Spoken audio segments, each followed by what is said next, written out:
Terungkap misteri pemuda tewas tak wajar di rumah nenek di Boyolali, 4 orang tersangka. Kematian AS warga Dukuh Genengan, RT 03, RW 05, Desa Manggung, Kecamatan Ngemplak masih menjadi misteri. Polisi masih melakukan penyelidikan tewasnya remaja di rumah neneknya, di Dukuh Grasak, RT 3, RW 5, Desa Kismoyoso, Kecamatan Ngemplak, Selasa, 30 Juli 2024. Tewasnya As ini pertama kali diketahui sang nenek, Wakinah. Saat itu, As di rumah seorang diri. Ayah dan ibunya berada di rumah di Dukuh Genengan, Desa Manggung, Kecamatan Ngemplak. Dilansir dari tribunsolo.com, misteri tewasnya remaja di Dukuh Grasak, Desa Kismoyoso, Kecamatan Ngemplak, Boyolali akibat penganiayaan.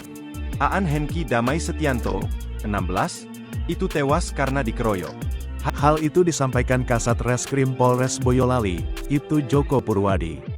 Dikatakan Joko, serangkaian penyelidikan telah dilakukan polisi sejak korban dilaporkan meninggal dunia, Selasa, 30 Juli 2024. Mulai dari olah TKP, memeriksa saksi hingga otopsi jasad korban. Korban terindikasi meninggal akibat kekerasan.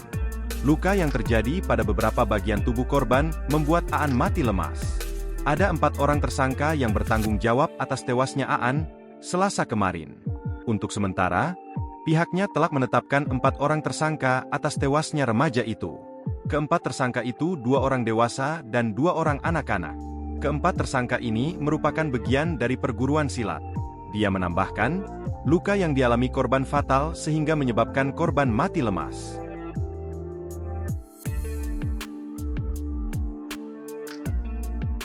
Download Tribun X sekarang, menghadirkan lokal menjadi Indonesia.